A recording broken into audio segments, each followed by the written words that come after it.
faire, hein. Je vais présenter, donc je viens de le dire, hein, le roman de Romain Gary intitulé La vie devant soi, en rapport avec la thématique qui est celle qui est associée, hein, aux deux romans au programme pour les 2 années à venir, c'est-à-dire l'amitié intergénérationnelle.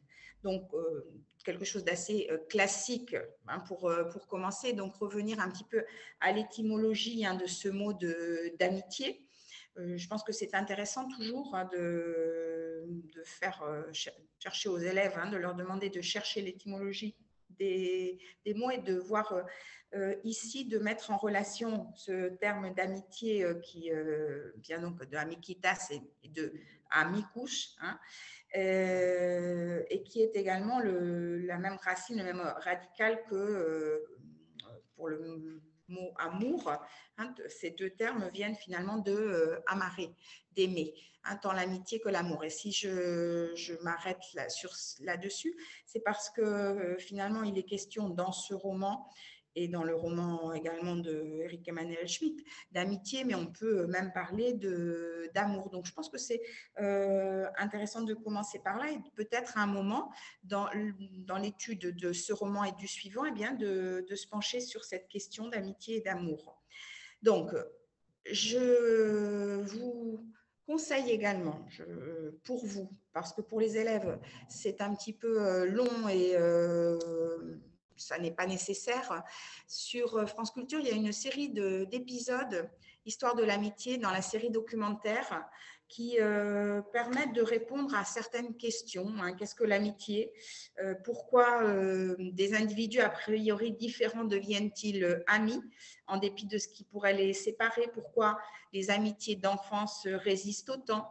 Est-ce que l'amitié pousse partout? Donc, ce sont des questions auxquelles qui ont des réponses dans ces cinq épisodes, hein. Il y en a un qui est sur le retour de l'enfance, amis à la vie, à la mort, la force du groupe.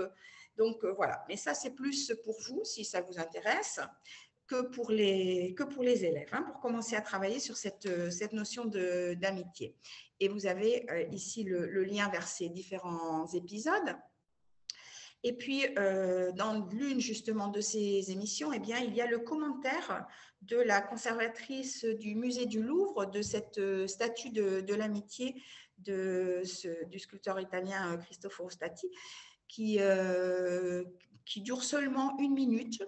Et j'ai trouvé que ce commentaire était assez intéressant et qui peut donner lieu à un exercice de compréhension avec un petit questionnaire. C'est une façon de commencer sur ce thème.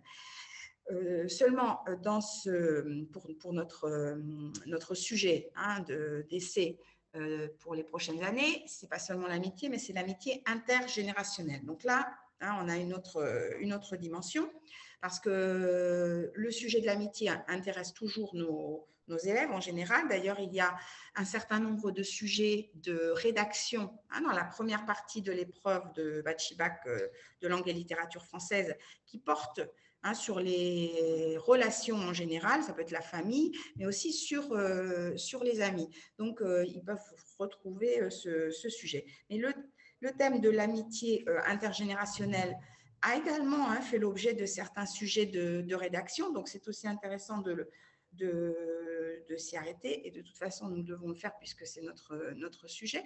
Donc, pour traiter la question de l'amitié intergénérationnelle, moi, je partirais plutôt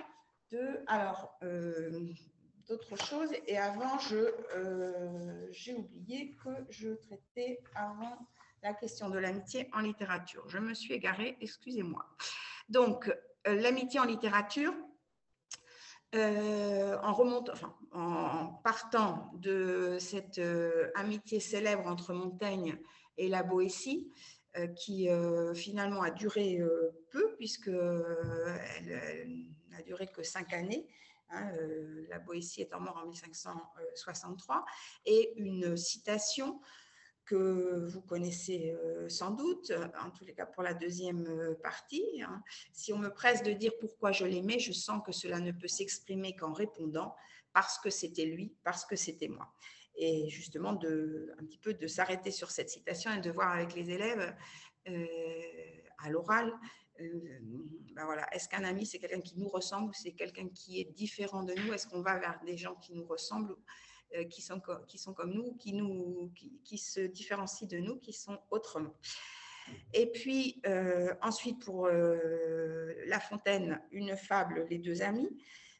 Alors, je pense que j'étudierai la fable dans son intégralité, mais la partie qui est la partie de la première partie, l'histoire qui est racontée, je la travaillerai plutôt de façon écrite, d'abord peut-être à l'oral, de faire un commentaire tout à fait classique et linéaire, et demander ensuite aux élèves de faire le résumé de cette histoire, voilà, qu'est-ce que La Fontaine raconte dans cette fable, quelle est cette histoire.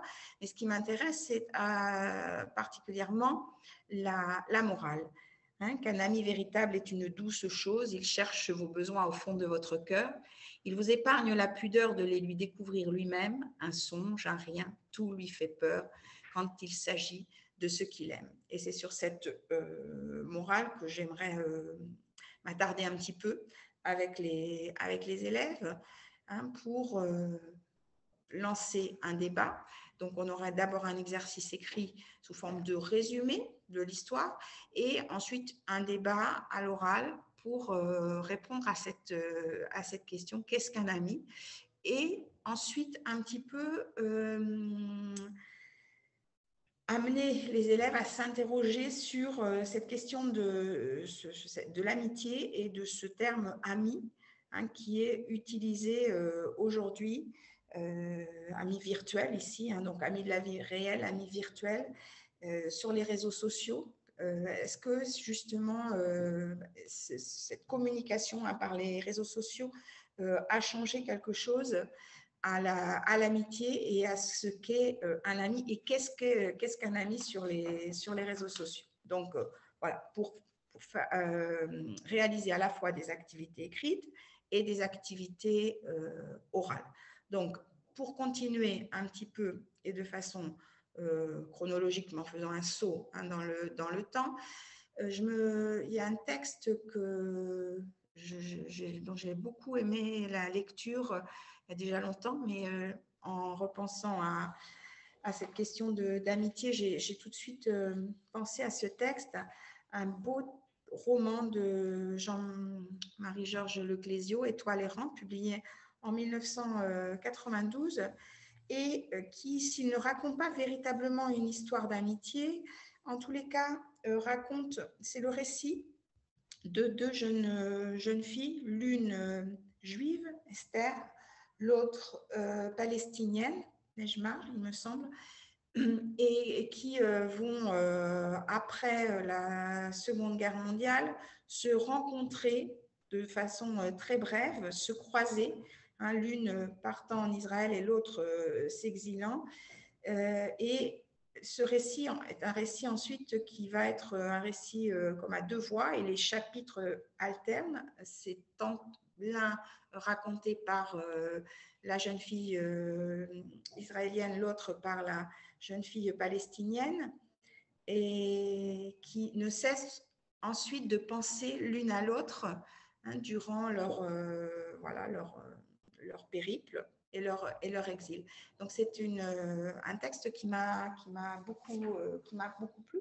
Je pense qu'il est possible de réaliser une activité orale, surtout autour de cette question, hein, israélo-palestinienne, qui va ensuite être un petit peu aussi évoquée, hein, dans la vie devant soi. Donc on peut ça peut être une première approche pour que les élèves fassent une petite recherche et qu'ils puissent se familiariser un petit peu avec le contexte.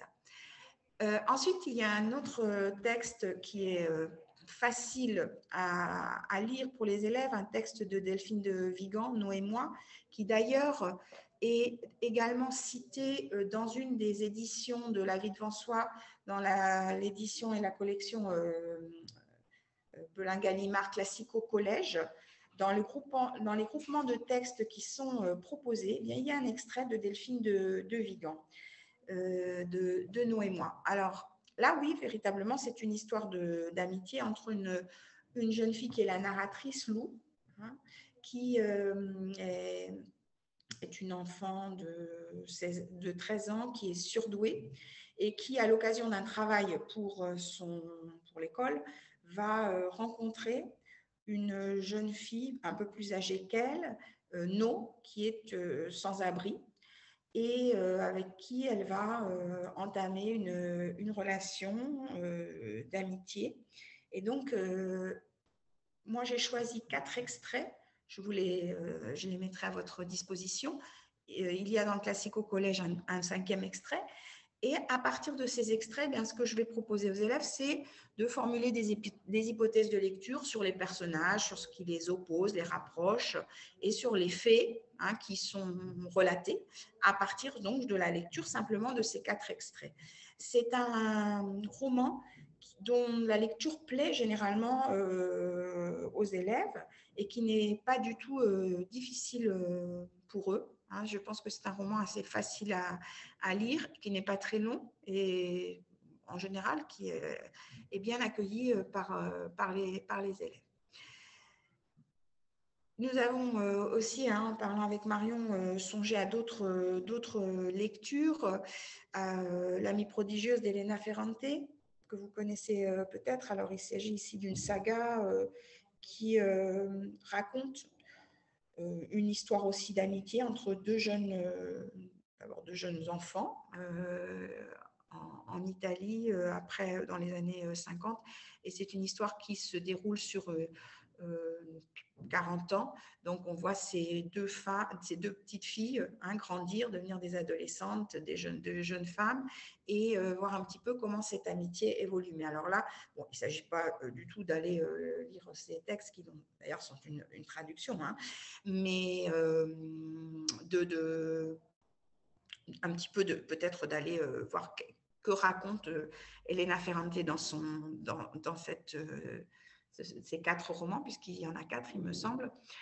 Et également parce que Elena Ferrante donc, est une auteure que personne connaît. Bon, il y a beaucoup de rumeurs qui circulent sur son identité, mais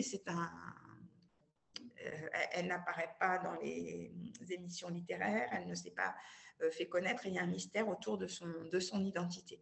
Alors évidemment, ça fait penser à cette question de Romain Gary et Émile Ajar, et c'est quelque chose qui est encore d'actualité. Et L'amie retrouvée, bien entendu, de Fred Ullmann. Je ne l'ai pas mis ici, mais on avait aussi songé à Des souris et des hommes de Steinbeck. Enfin, voilà, dans la littérature, et pas seulement dans la littérature française, il est question aussi d'histoire d'amitié.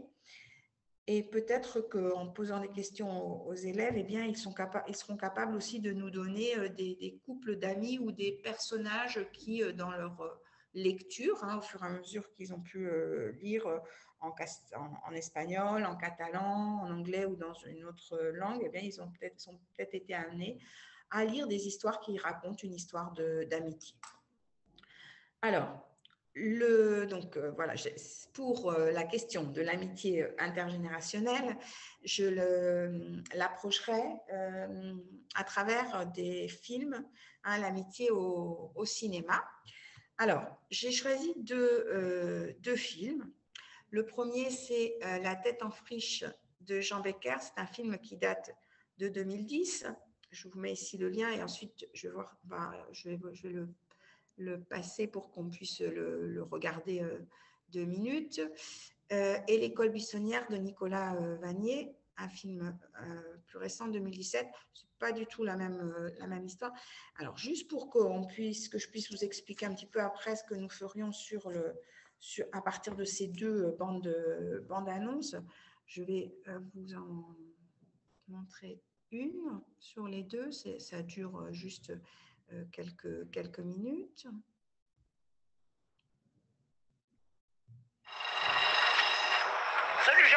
Salut Polo. Salut Germain. Ah, Germain, viens, c'est mon anniversaire. Je disais à Jojo qu'il avait du pot d'être cuisinier en s'appelant The Cook. Germain, Oui. je m'appelle Joël Pelletier. The Cook, c'est parce que j'étais en Angleterre. Ah. Alors c'est un surnom. C'est comme si on disait de toi Zocon, tu vois. Germain, il n'est pas plus con que vous. En plus, c'est le plus gentil. Je m'appelle Marguerite, avec 2 T. Et vous venez souvent ici? Presque tous les jours que le bon Dieu fait. Aimez-vous lire? C'est compliqué la lecture, tu sais, à toi je peux le dire parce que tu te fous pas de ma gueule. Comment faire imaginer, par exemple, une ville sans pigeons? Oui, mais ça peut pas exister. Comment ça s'appelle? La peste, Ah. d'Albert Camus. Albert? Ah bah c'est comme mon grand-père. Alors, avec un dictionnaire, on voyage d'un mot à l'autre, on rêve. Annette. Alors c'est ce soir que tu me fais un petit. Annette. Ah bah c'est pas comme ça que ça s'écrit, ça. T'as lu Camus, toi? Faut pas tout voir, la peste, la chute, l'étranger. Je suis née d'une histoire d'amour. Enfin, comme tout le monde. Non, pas comme tout le monde. Oh, mais qu'est-ce que tu fais là? Qu'est-ce que tu fais? Rentre dans ta niche, toi. J'aurais une mère comme ça, j'oserais même pas être son fils. On revient toujours gueuler sur la tombe de sa mère. Bah j'ai abandonné. Ça c'est vrai, c'est très vrai ça, tu as raison. Vous avez une excellente mémoire auditive. Non, c'est surtout que je retiens ce que j'entends. C'était pour qui les fleurs? Parce que ce matin, quand j'ai vu le bouquet sur la table, j'ai cru que c'était pour moi. Comment elle s'appelle? Elle s'appelle Marguerite avec 2 T. Les fleurs c'était pour elle. Elle a 95 ans. Oui, je l'aime. Ça te va? Qu'est-ce qu'il y a? Vous êtes quelqu'un de très bien, Germain. Voilà, alors, attendez, je vais le couper ça parce que sinon après ça me pose problème. Hier j'ai eu un problème avec ça.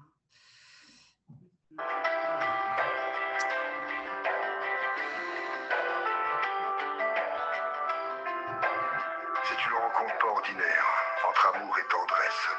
Elle n'avait pas d'autre adresse. Elle avait un nom de fleur.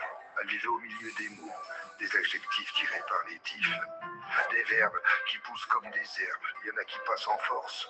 Elle est passée en douceur, de mon écorce à mon cœur. Dans les histoires d'amour, il n'y a pas toujours que de l'amour. Attendez, je vais reprendre parce que là je me suis... Voilà, j'ai déjà eu le même problème hier. Je vais repartager l'écran, excusez-moi.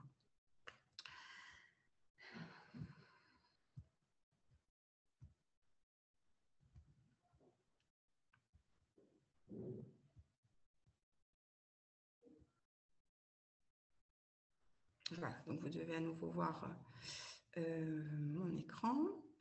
Donc, j'ai choisi cette bande-annonce pour l'histoire qu'elle raconte et les élèves peuvent, à partir de cette bande-annonce, facilement imaginer l'histoire qui est racontée dans le film et aussi en raison de la tonalité du film. Le deuxième extrait que je vous invite à regarder, c'est également une histoire d'amitié entre un jeune garçon et un adulte assez bourru, un jeune garçon qui va faire un petit peu l'apprentissage de la vie à l'école buissonnière en faisant la rencontre d'un homme qui est déjà un peu âgé et qui va lui apprendre à découvrir les plaisirs de la nature. Et il y a une histoire d'amitié qui va s'installer entre eux. Donc, ces 2 bandes annonces vont m'aider à construire, à travailler la méthodologie. Et là, je vais avoir à nouveau ce problème. Non.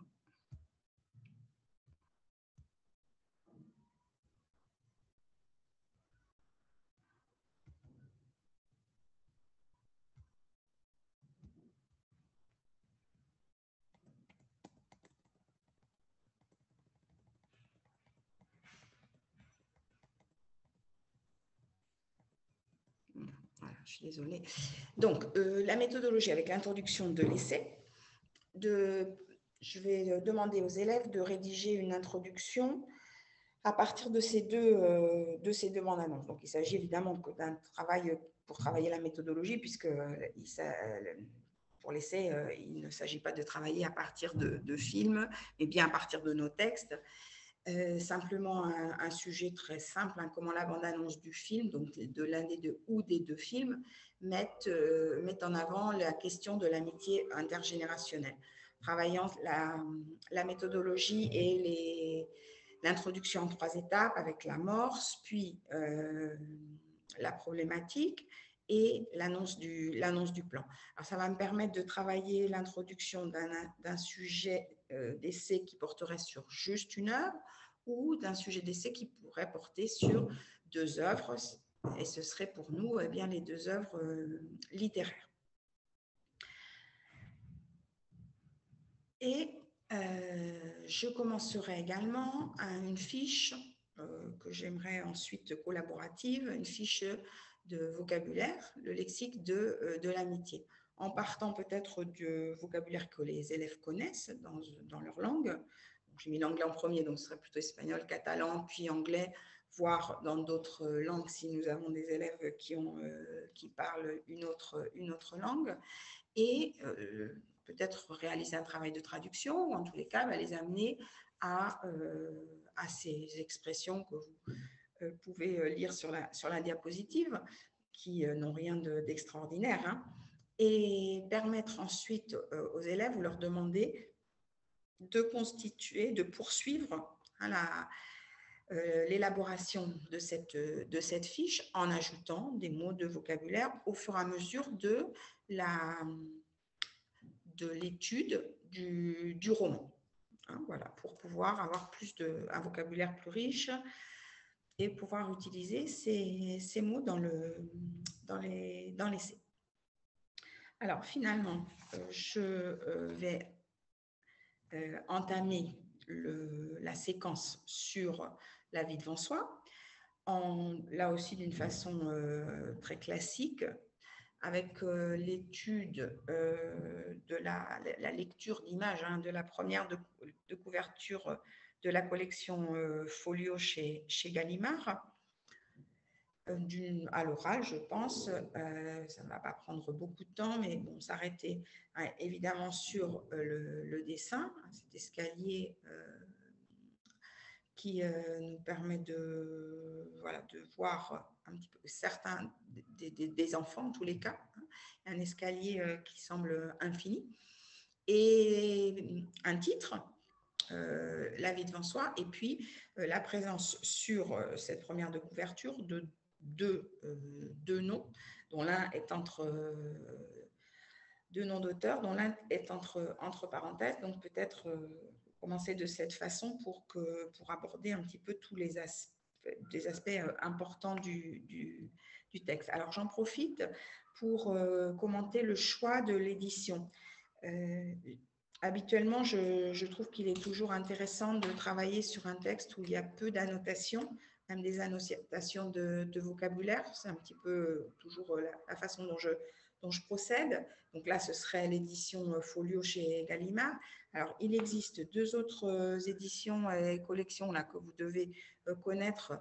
L'une, c'est classique au collège, l'autre classique au lycée. Donc, dans le classique au collège, vous avez un certain nombre de notes de vocabulaire en bas de page qui peuvent être des notes qui indiquent le sens d'un mot, en particulier hein, les mots qui sont des mots familiers, ou alors des mots, des références hein, qui peuvent aider les élèves à comprendre certains, je sais pas, un acronyme par exemple, CRS, des choses, une référence à une chanson populaire en passant par la Lorraine, bon, ce genre de choses. Mais il n'y a pas excessivement de notes de vocabulaire en bas de page. Dans le classique au lycée, il y en a encore moins. Donc, véritablement, ces éditions ne permettent pas de résoudre les problèmes de vocabulaire et de lexique qui peuvent se poser aux élèves. Par contre, c'est vrai que dans ces 2 éditions, il y a à la fin des petits dossiers qui sont intéressants. Et en particulier dans le classico-lycée avec des fiches, je ferai allusion à l'une d'entre elles en particulier, il y a des fiches qui sont intéressantes. Donc là, vraiment, c'est un petit peu en fonction à la fois du professeur, hein, de ce que vous préférez avoir comme texte, un texte avec des annotations et un petit peu plus guidé, avec des arrêts sur lecture, hein, c'est ce qu'ils appellent des arrêts sur lecture, c'est-à-dire des questions et avec les réponses, les corrigés qui sont apportés. Ou alors un texte sans annotation. C'est un petit peu à vous de voir. Il existe également une version illustrée, une édition illustrée par Manuel Effior, La vie devant soi également. Et en cliquant sur le lien que je vous ai indiqué ici, vous pouvez voir 5 ou 6 pages. Donc, il y a quelques illustrations, il n'y en a pas beaucoup, mais il y en a quand même quelques-unes. Et cela permet en particulier de voir Madame Rosa, hein, et je trouve que c'est intéressant. Donc, voilà ce qui est pour le choix de l'édition, le choix du livre pour les élèves. Alors, je dis en fonction du professeur et puis du groupe d'élèves que vous allez avoir. Hein, nous n'avons pas chaque année les mêmes élèves. Certains groupes lisent mieux que d'autres. Hein, nous avons, et même à l'intérieur du groupe, nous avons de petits ou de grands lecteurs. Donc, c'est important d'en tenir compte. Alors, pour un petit peu revenir sur l'histoire du roman et de son auteur, après avoir fait une courte étude, un court commentaire hein, de cette lecture d'images, de cette première de couverture, l'histoire du roman et de son auteur, vous trouverez sur YouTube une petite vidéo avec une présentation du roman et de son auteur à partir du manuscrit. Et elle m'a semblé intéressante. C'est une petite présentation qui permet non seulement de voir le manuscrit de Romain Gary, de La vie de François, pardon, mais également d'apprendre un certain nombre de choses. Que ce texte a été rédigé en une semaine, un manuscrit de 628 pages qu'il a ensuite bien réduit et qui a donc été rédigé sous une certaine excitation, dans une écriture un peu pressée. Et cela peut aussi aider à comprendre ensuite un petit peu ce style-là de Romain Gary dans ce roman où on est complètement happé par l'histoire. On a l'impression de terminer complètement ivre quand on finit le roman. On est pris dans un tourbillon de mots, un flot de paroles. Et ça m'a semblé intéressant de commencer par cela, et parce qu'il est également question de ce double nom, hein, du fait que ce roman ait été publié sous le nom d'Émile Ajar, hein, ce subterfuge de Romain Gary, ce nom d'emprunt, ce pseudonyme. Et donc, ça m'a semblé intéressant. D'autant plus que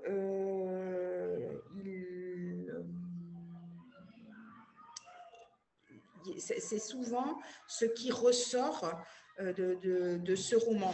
On ne cesse de rappeler qu'il a été publié sous le nom d'Émile Ajar, mais que c'était Romain Gary, et qu'en fait, après, souvent, on en reste là. Mais bon, c'est important qu'il le sache. Cependant, il est très important, et vous le savez, de mettre les élèves en garde. Il ne s'agit absolument pas dans l'essai de parler de l'auteur, et tous les éléments biographiques que les élèves peuvent connaître vont leur être utiles pour la lecture du roman, mais ils ne doivent à aucun moment dans l'essai parler de l'auteur. Tous les éléments biographiques peuvent s'en servir, ils peuvent s'appuyer sur ces éléments dans l'introduction. Mais il faut absolument les mettre en garde contre cela. Donc, il y a également une émission assez ancienne, une interview, un entretien avec Romain Gary, c'est Jacques Chancel, donc qui est très bien, qui est très intéressante, qui est un petit peu longue. Il me semble qu'elle dure un peu plus de 40 minutes. Donc là, ne pas évidemment la proposer, vous pouvez la proposer aux élèves, mais en classe, utiliser certains extraits pour là, de nouveau, réaliser un exercice de compréhension avec en particulier une partie où Romain Gary s'arrête sur son métier d'écrivain, sur sa relation à la littérature. Et c'est la partie qui me semble la plus importante. Je vous mettrai à quel moment ça correspond. Et moi, je pense que ce que je vais demander aux élèves de réaliser comme exercice, alors, soit un exercice de compréhension, et j'aurai rédigé les questions, ou alors l'inverse, de leur demander de rédiger des questions pour un exercice de compréhension qu'ils peuvent proposer à leurs camarades. Donc, ça me permet de travailler la question du point de vue de la langue de la rédaction de la phrase interrogative qui pose souvent problème à nos élèves. Et ils ont à poser une question dans l'introduction. La problématique donc, peut être rédigée sous forme d'interrogation directe. Ils ont souvent cette difficulté à rédiger une question. Généralement, on leur demande plutôt de répondre à des questions que d'en poser. C'est peut-être ce qui fait qu'ils ne savent pas bien les formuler. Bon, c'est une façon de travailler cette difficulté. Et je vais leur demander également de placer sur une carte du monde les événements qui ont jalonné la vie de Romain Gary. Alors, plutôt que de partir un petit peu d'une question du temps et d'une frise chronologique, si vous voulez, j'ai trouvé que c'était intéressant aussi de partir d'une carte et un petit peu d'un point de vue un petit peu plus géographique pour placer les événements qui ont marqué la vie de Romain Gary, étant donné qu'il a quand même il est né, il a vécu, il s'est déplacé, il a travaillé dans un grand nombre de pays. Ça peut être une façon différente de travailler sa biographie. Et bien entendu, je m'arrêterai sur le titre et l'interprétation de ce titre. Alors, nous aurons pu déjà commenter ce titre lorsque nous aurons étudié la première de couverture, La vie devant soi. Mais je m'attarderai sur l'évolution dans le choix du titre de la part de l'auteur, puisqu'il avait décidé au départ de l'intituler « Rien ». C'est un adverbe qui est employé plus de 200 fois dans le roman, donc ce n'est pas pour rien qu'il avait choisi cet adverbe. Puis il avait choisi une antithèse, la tendresse des pierres, pour enfin arriver à ce dernier titre qui est finalement celui qu'il a choisi de conserver, La vie devant soi, de les faire un petit peu, leur montrer un petit peu l'évolution de l'idée de rien à quelque chose, un horizon qui s'offre devant lui, en aussi prévenant les élèves qu'à un moment dans le roman, et c'est d'ailleurs à la page 133 au chapitre 16, donc les chapitres ne sont pas numérotés dans ce roman. Je vais demander aux élèves de les numéroter pour s'y retrouver un petit peu plus facilement, et également d'apporter un titre à chacun de ces chapitres qui n'en possèdent pas. Donc, à la page 133, ce qui serait le chapitre 16, eh bien, l'expression de la vie devant soi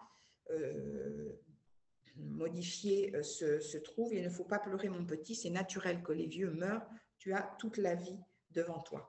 Donc, la vie devant soi, c'est celle qui s'offre à notre personnage de Momo, que les élèves vont découvrir, que nous allons découvrir en commençant la lecture du roman. Donc voilà, un petit peu pour commencer. Alors, comment aborder la lecture de ce texte qui est difficile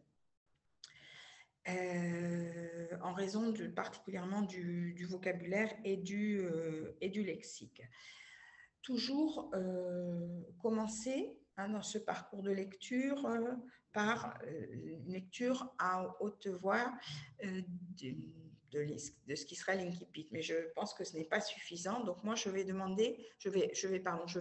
lire ces 2 chapitres, les 2 premiers chapitres en classe aux élèves.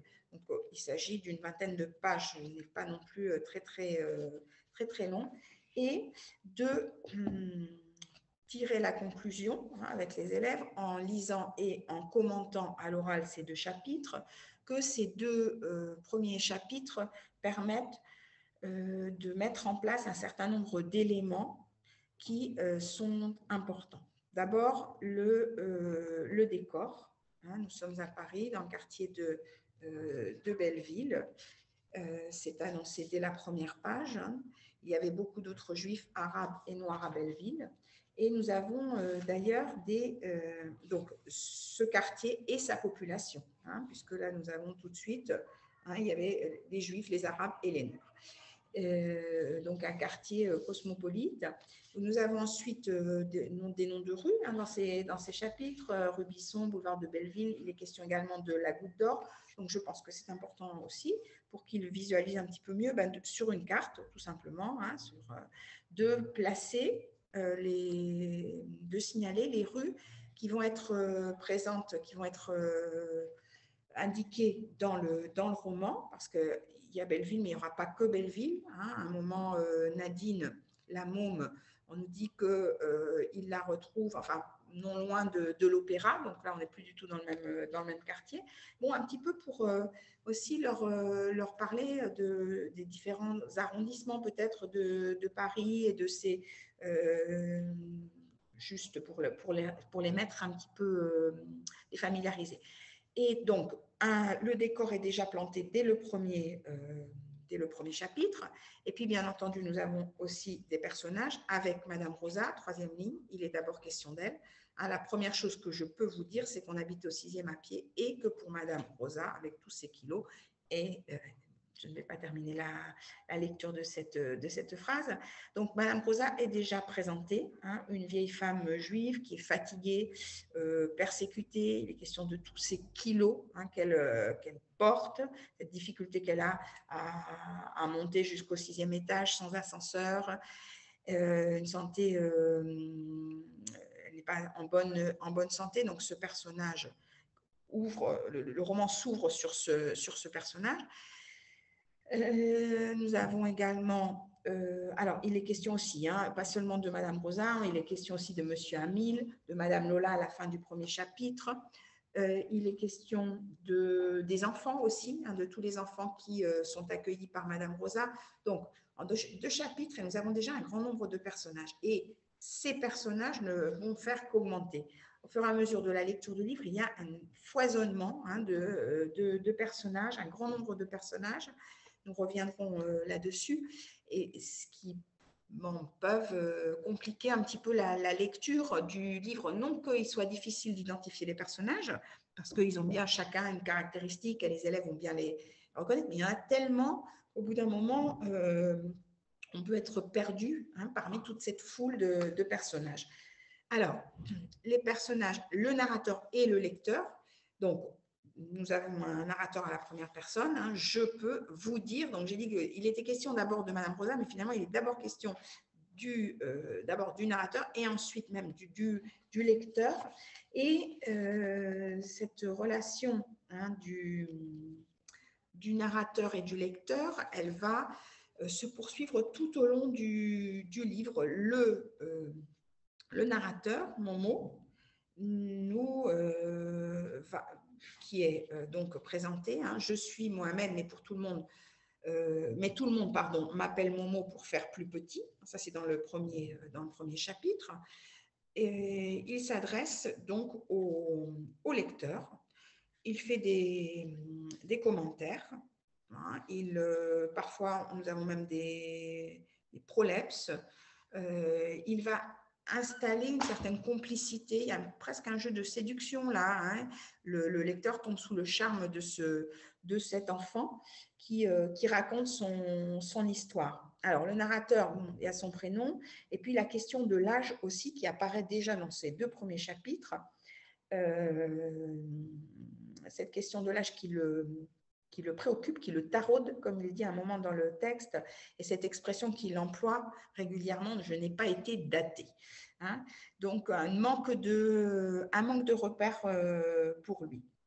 Donc, décor, personnage, narrateur, lecteur et également les thèmes.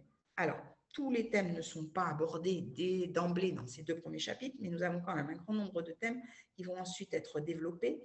Bien entendu, celui des différentes cultures et religions. La question du racisme aussi est présente dès le début.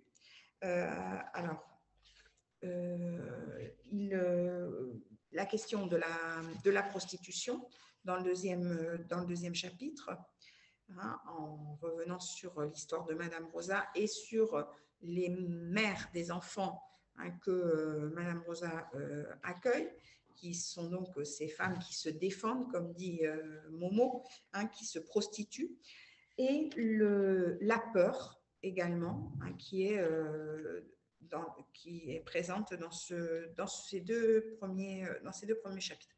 Donc, nous avons le décor, tout est déjà là, et finalement, eh bien, le style, l'écriture qui est bien particulière, puisqu'il s'agit, comme je l'ai déjà dit, du point de vue de la narration d'un enfant, une parole spontanée du narrateur, et nous avons une forme d'oralité. En fait, il s'agit de la transposition à l'écrit d'un discours oral, mais un discours oral d'un enfant.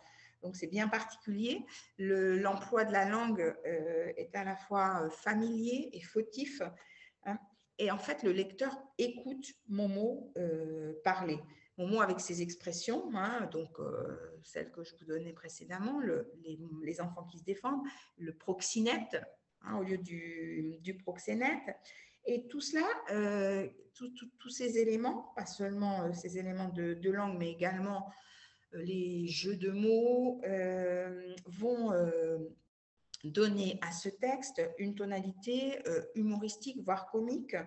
Et cette tonalité est déjà annoncée dans ces deux premiers chapitres. Alors évidemment, en poursuivant la lecture, nous nous rendrons compte que ce comique, parfois, c'est tragicomique, mais il y a quand même cette tonalité qui est présente dès le début.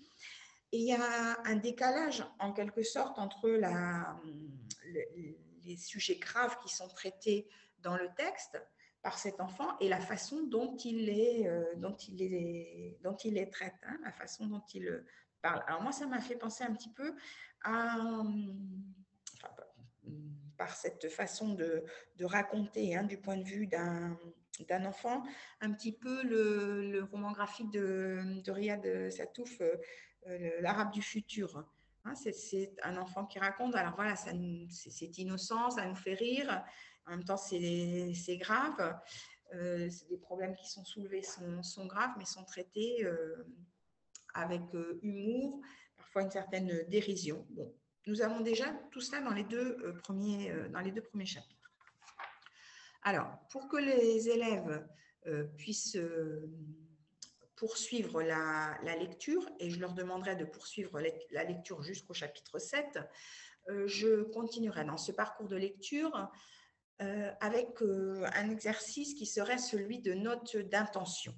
Donc, j'ai trouvé sur Internet, et je vous indiquerai également le lien, un travail qui a été réalisé par un professeur en France dans une classe de première, ce travail de notes d'intention. J'ai trouvé ça intéressant parce que c'est un travail qui peut donner lieu à un travail, à une activité d'expression écrite et aussi de production orale.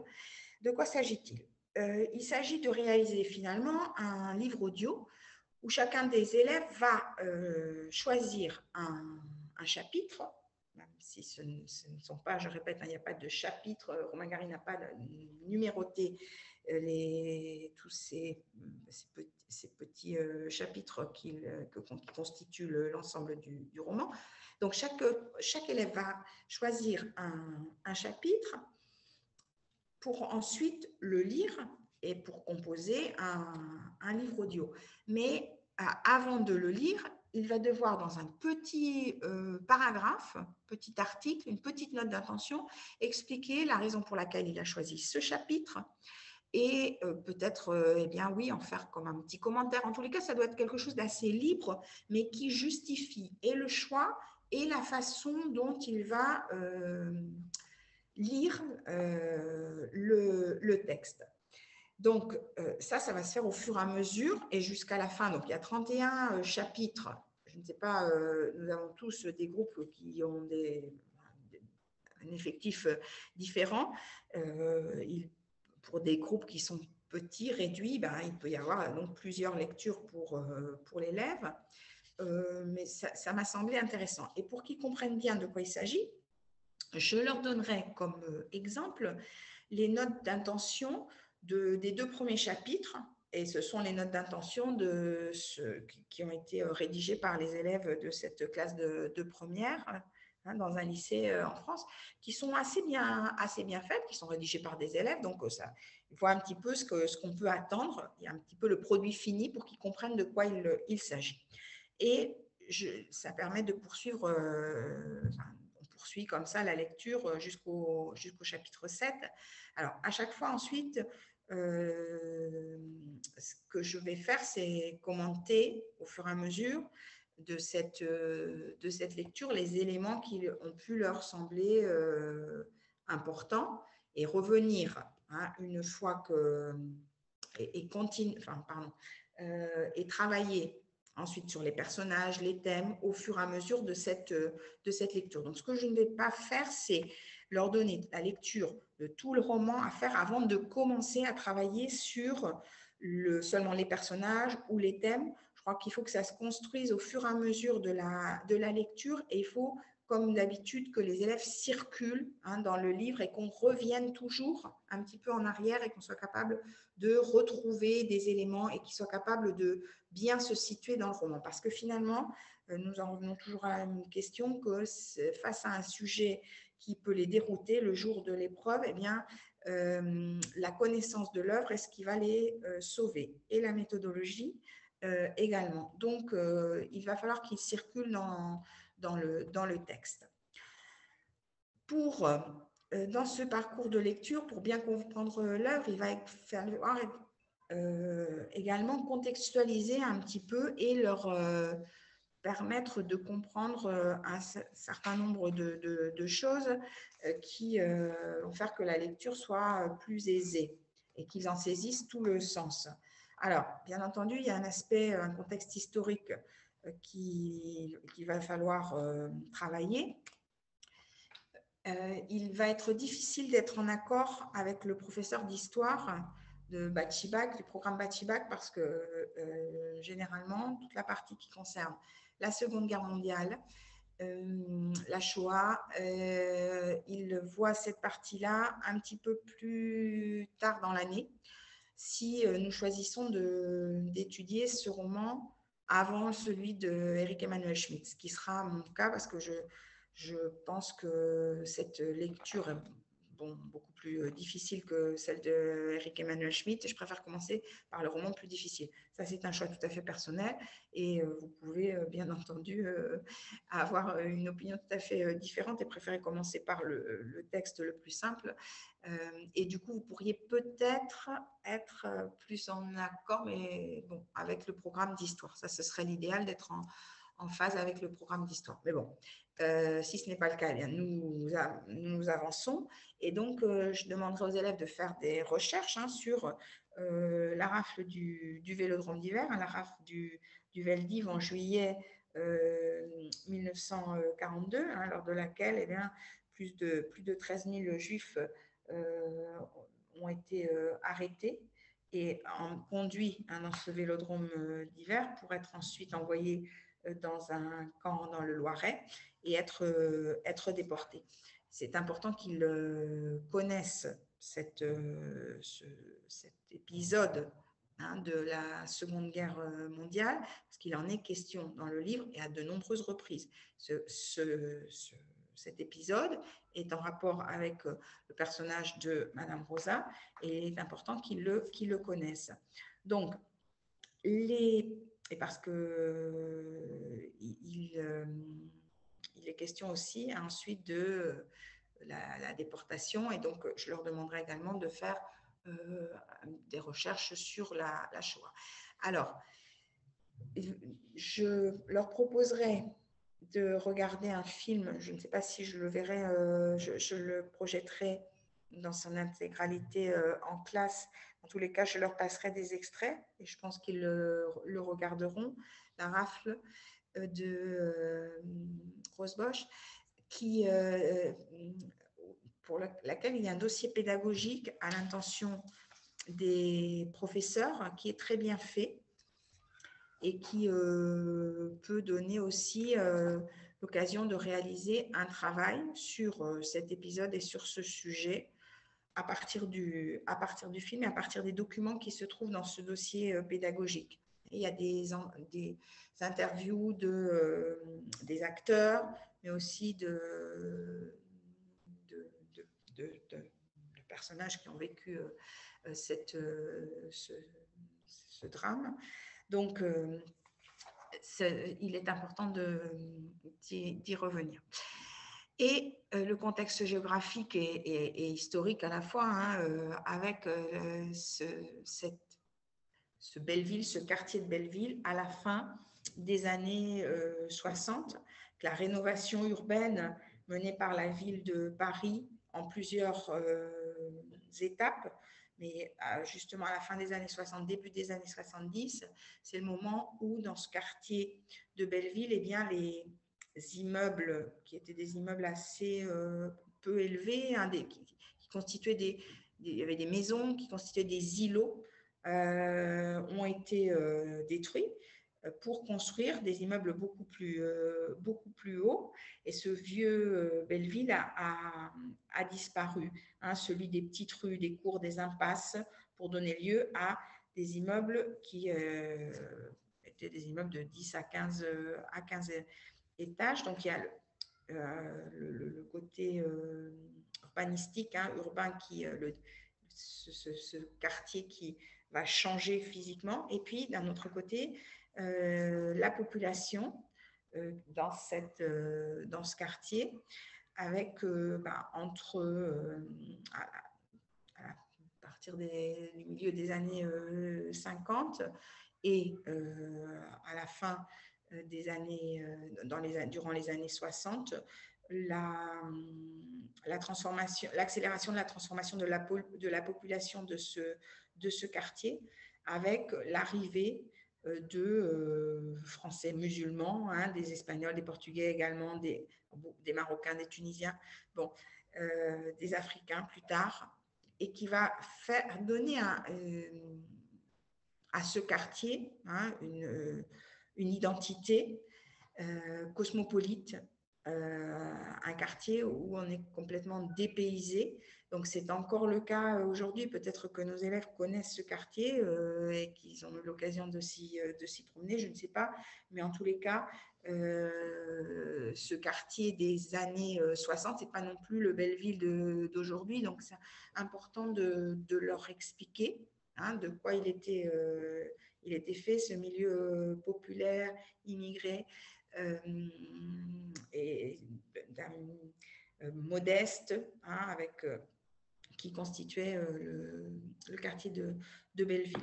Ça, c'est important. Bien entendu, il faudra revenir aussi, je ne l'ai pas mis sur la diapositive, mais sur la guerre d'Algérie, hein, juste à ce moment-là. Et puis la question du conflit israélo-palestinien. Tout ça peut se faire de façon sous forme d'exposé à l'oral, ou bien de petits travaux écrits. Et ça, la forme peut varier. Mais c'est important que ce soit eux également qui fassent ces recherches. Alors, j'ai oublié aussi en ce qui concerne le quartier de Belleville, le problème de la drogue et de la prostitution.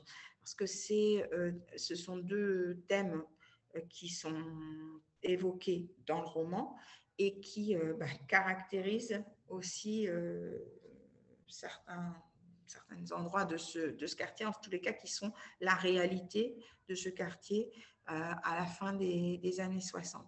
Et il y a une petite interview d'un metteur en scène qui a choisi de mettre le texte de Romain Gary en scène avec des marionnettes. Il s'appelle Simon Delattre. Et il y a une petite rencontre avec lui où il parle justement de ce quartier, des problèmes de ce quartier, de la prostitution, de la drogue. Ça peut être intéressant. Alors, pour poursuivre notre lecture, je mettrai en place un journal dialogué, un journal du lecteur, mais un journal dialogué. C'est-à-dire que chaque élève n'a pas son journal du lecteur qu'il peut avoir parallèlement, parce que j'ai commencé un journal du lecteur avec les élèves précédemment, donc ils connaissent le journal du lecteur, mais là, il faudrait que ce soit un journal dialogué, un seul journal pour la classe, et que les élèves interpellent le texte, qu'ils donnent leur point de vue sur leur lecture, et qu'ils fassent part aussi des difficultés de cette lecture, et que ce soit un petit peu sous forme de questions-réponses, et qu'ils puissent s'appuyer sur les uns les autres pour comprendre mieux ce texte. Et du coup, là, je ferai un grand saut dans la lecture jusqu'au chapitre 18. Alors après, ce que je vais présenter à partir de maintenant, c'est-à-dire les personnages, les thèmes abordés, l'écriture, eh bien, je vais le travailler au fur et à mesure de la lecture de ces chapitres. Donc, ce qu'il faut, c'est qu'il puisse avoir, si vous voulez, une prise de notes qui va se nourrir de cette lecture. Au fur et à mesure, nous allons compléter tout ce que nous avons sur les personnages. J'aime bien travailler à partir de fiches et qu'ils peuvent constituer de façon collective ou individuelle, et afin d'étoffer le travail et d'arriver à la fin à avoir pu aborder l'œuvre sous tous ses aspects et pouvoir être confronté à n'importe quel sujet d'essai. Parce que même si le sujet d'étude, c'est l'amitié intergénérationnelle, nous savons que nous pouvons être amenés à avoir un sujet qui ne traite pas d'amitié. Tous les ans, c'est pareil, donc il faut être prêt à tout. Et en travaillant tous les thèmes qui sont abordés dans le roman, eh bien, ils peuvent être mieux amenés à réaliser cet essai dans les meilleures conditions. Donc, le comprendre l'œuvre, c'est aussi la comprendre à travers les personnages. Alors, je vais, voilà, il y a la liste des personnages et je vais commenter un certain nombre d'éléments. Nous avons, bien entendu, d'abord notre personnage principal, un de nos personnages principaux, Momo, donc le narrateur.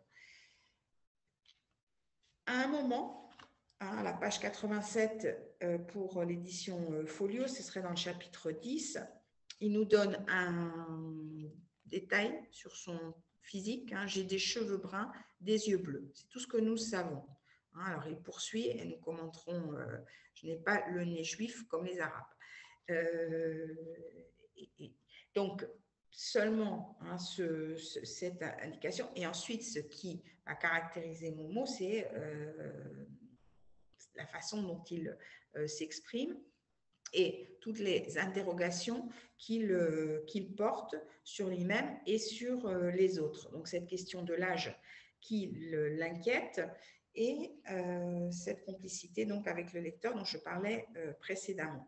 Alors, les élèves vont avoir beaucoup d'éléments concernant Momo. Il est important que cette fiche, il l'enrichisse, qu'il la complète et qu'il puisse placer tous les éléments qui vont constituer des étapes importantes dans son histoire et dans ces années qu'il nous raconte.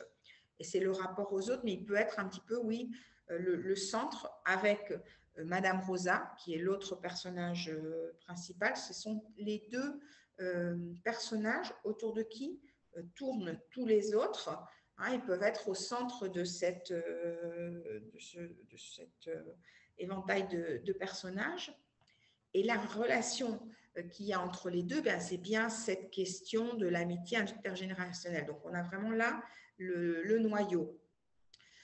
À la fin, si j'ai le temps, et sinon je vous le laisserai, je reviendrai sur un grand nombre de passages, de phrases qui soulignent justement cette relation entre les deux.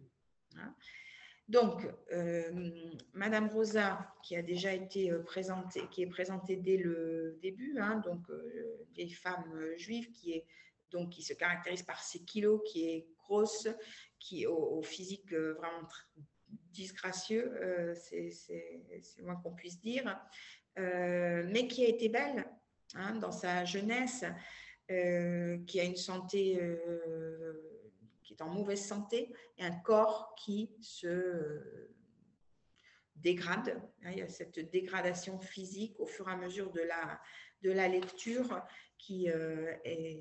sur laquelle Momo s'attarde. Et puis, il y a certains éléments qui caractérisent Madame Rosa par rapport à son passé, justement, et la déportation, cette peur qu'elle a d'être à nouveau arrêtée et qui ont fait qu'elle ait choisi de se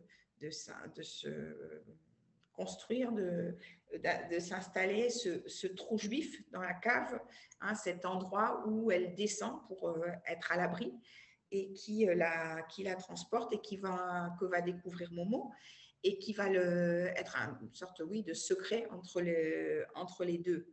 Donc, Madame Rosa, dont la santé va se dégrader, tant du point de vue physique que mental, parce qu'elle est parfois atteinte elle a ces longs moments d'absence dont il est question au long du livre. Et chaque fois que les élèves trouveront dans le texte l'expression de Madame Rosa, il est important qu'il la souligne, parce qu'il y a à ce moment-là toujours un détail qui est donné par Momo et qui la caractérise. Je sais pas, je prends la page 69 par exemple, chapitre 8, je ne sais pas du tout de quoi Madame Rosa pouvait bien rêver en général. Je ne vois pas à quoi ça sert de rêver en arrière, et à son âge, elle ne pouvait plus rêver en avant. Excusez-moi. Donc, à chaque fois qu'ils vont trouver l'expression de Madame Rosa, qu'ils la soulignent et qu'ils retiennent ce que Momo donne comme indication sur elle. Page 54. Madame Rosa avait peur d'être dénoncée. Et là, voilà, nous revenons sur l'histoire de la rafle du Veldiv. Il y avait aussi qu'elle avait été réveillée une fois à 6 heures du matin par un coup de sonnette à l'aube et on l'avait emmenée dans un vélodrome et de là dans les foyers juifs en Allemagne. Donc, et de fil en aiguille, nous trouvons tous les éléments qui la caractérisent et qui permettent de pouvoir appréhender le personnage dans son intégralité. Donc, pour ça, évidemment, il y a le livre, l'édition papier à partir de laquelle vous allez travailler. Et moi, je demande toujours aussi aux élèves d'avoir le PDF du texte. C'est facile de le trouver parce qu'il est comme ça plus facile aussi de faire une recherche à partir de cette expression, hein, par exemple, Madame Rosa, ou je ne sais pas s'il y avait le mot drogue, par exemple, de voir combien de fois on l'a dans le texte et où est-ce qu'il y a ce qui est dit là-dessus. Donc, un personnage central, c'est d'ailleurs le titre qu'a choisi le réalisateur qui a adapté ce roman en 1977, avec dans le rôle de Madame Rosa Simone Signoret. Donc, sur Internet, on peut trouver un grand nombre de scènes et je pense que je vais en exploiter certaines parce que l'interprétation de Simone Signoret est extraordinaire.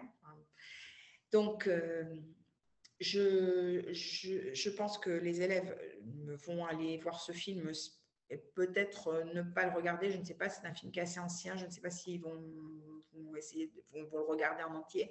Mais leur premier réflexe, quand ils ont un texte qui a été adapté au cinéma, c'est d'aller voir le film. Je ne le ferai pas. Parfois, pour certains romans, je préfère regarder le film avec eux avant de commencer le roman. Ce ne sera pas le cas pour La vie devant soi de Romain Gary. Je les mettrai en garde contre l'adaptation qu'il y a eu avec Sophia Loren, parce que là, c'est pour le coup, c'est vraiment d'après La vie devant soi, parce que ça n'est pas du tout la même histoire que celle de La vie devant soi. Donc, il faut bien les mettre en garde. De toute façon, quand ils vont lire ensuite, ils vont bien se rendre compte qu'on n'a pas affaire au même personnage. Alors, on a également Monsieur Hamil. Donc, souligner également que Momo, pour tous les personnages dont il parle, va toujours les traiter de madame, monsieur. On a affaire ici à un enfant qui voit les adultes de son regard d'enfant, madame, monsieur. Donc, monsieur Hamil, qui est d'origine algérienne, un ancien marchand de tapis, et qui va, dès le départ, aborder cette question de l'amour avec Momo. Donc, c'est en quelque sorte un sage. Il a une certaine forme de sagesse et il joue un rôle important dans la vie de Momo parce qu'il est également comme un référent. C'est lui qui va inspirer Momo dans l'emploi de certaines expressions. Par exemple, cette expression qu'il utilise toujours, comme j'ai eu l'honneur.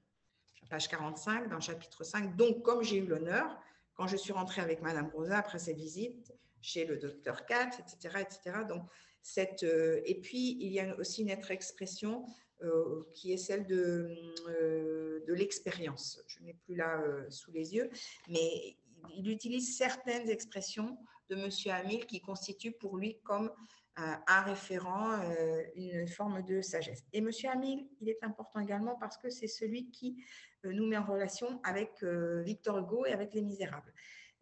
Il a deux livres, deux textes qui comptent, celui de Victor Hugo, donc, et puis le Coran également. Alors, il est important de s'arrêter avec les élèves sur cette référence aux Misérables de Victor Hugo, parce qu'ensuite, nous allons le voir lorsque nous allons aborder les thèmes qui sont présentés dans ce roman. La question de la misère et des misérables est bien présente. Et il y a un écho au texte de Victor Hugo, mais c'est Romain Gary lui-même qui le suggère. Et nous pouvons même faire le pont, le parallélisme entre les personnages de La vie devant soi et ceux de Victor Hugo, avec Gavroche, Fantine, qui peuvent être mis en relation avec les personnages de Romain Gary. Certains de nos élèves connaissent l'histoire des Misérables. Moi, j'ai essayé de d'aussi, sous forme de groupement de textes, de travailler Les Misérables pour qu'il y ait un écho et qu'ils comprennent bien cette intertextualité qui apparaît dans le roman. Bon, Monsieur Driss qui apparaît moins, et qui est également un personnage qui permet un petit peu de voir que nous avons dans ce quartier de Belleville, hein, toute cette atmosphère qui renvoie à l'Algérie. Monsieur Ndamédé, alors qui apparaît dès le début aussi. Alors lui, parce que c'est le personnage qui est en relation avec le thème de la prostitution. Hein, il est présenté comme étant un macro. Hein, je crois que c'est le mot qui est utilisé pour le présenter dans les chapitres où il apparaît, avec une certaine... il inspire avec les hommes qui l'accompagnent une certaine peur, hein, chez Momo. Madame Lola, qui avait déjà été présentée à la fin du chapitre 1. Alors, ce travestite, hein, pour Momo, ancien boxeur sénégalais, qui est présenté donc à la fin du premier chapitre, ou du deuxième, je ne sais plus, je crois que c'est plutôt à la fin du premier. Madame Lola lui était une travestie de 4e étage qui travaillait au Bois de Boulogne, qui avait été champion de boxe au Sénégal avant de traverser. Elle avait assommé un client au bois, etc., etc. Donc, ce personnage joue un rôle important, apparaît au début du roman et beaucoup à la fin du roman. C'est un personnage qui est aussi un personnage qui va aider à la fois Momo et Madame Rosa, et qui est d'une grande empathie, d'une grande générosité. Donc, je pense qu'il est important aussi que les élèves associent chacun des personnages à une des thématiques, parce que finalement, c'est ce que nous retrouvons. Alors, le docteur Katz, voilà, ici pas monsieur, puisqu'il a un titre qui est un petit peu le pendant, si vous voulez, de Madame Rosa, hein, ce docteur juif qui également vieillit et qui, comme Madame Rosa, va avoir du mal à la fin, au fur et à mesure, qui a du mal à grimper les 6 étages pour aller rendre visite à Madame Rosa pour le sculpter, et qui est également aussi un référent pour Momo, parce qu'à un moment, il dit que s'il avait dû choisir un père, eh bien, il aurait été comme le docteur Katz. Le docteur Katz, c'est aussi celui qui partage avec Madame Rosa un secret que Momo ne connaît pas. Et il y a un certain mystère dans les conversations qu'il peut avoir avec Madame Rosa. Et lui, comme Madame Lola, c'est un personnage qui incarne la bonté. Même si, à la fin, c'est vrai que Momo lui en veut beaucoup de vouloir absolument soigner, hein, Madame Rosa, et qui veut l'envoyer à l'hôpital parce que Momo lui demande de l'avorter, pour dire de l'euthanasier,